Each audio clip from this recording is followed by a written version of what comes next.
Students, leasing जानने के बाद अब देखते हैं किस प्रकार के क्वेश्चन एग्जाम में आ सकते हैं regarding leasing.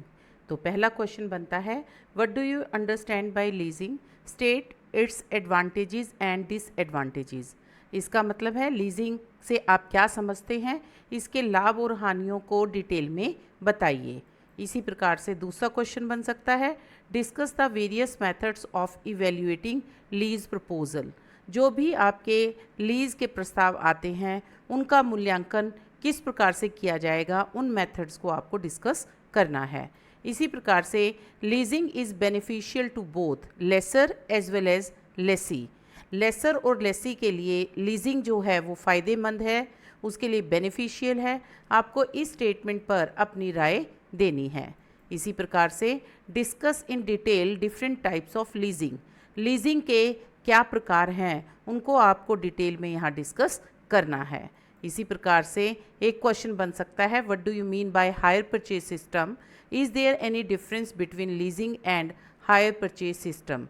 Hire purchase system से आप क्या समझते हैं, उसका क्या अभिप्राय है, क्या लीजिंग और हायर परचेज सिस्टम में कोई अंतर है, यदि है तो उसे आपको एक्सप्लेन करना है। इसी प्रकार से इसके छोटे क्वेश्चन बनते हैं, write short note on leasing versus hire purchase. Leasing hire purchase में अंतर क्या है उसके बारे में आपको यहाँ पर बताना है। What is sale and lease back.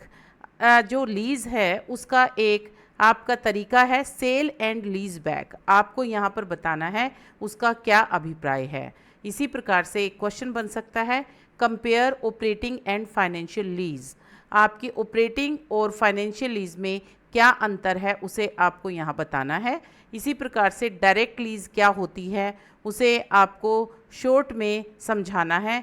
और लास्ट आपका शॉर्ट आंसर क्वेश्चन बन सकता है, state advantages of leasing.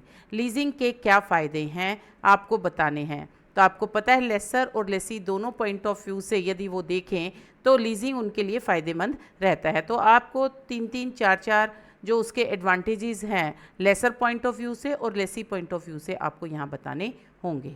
Thank you.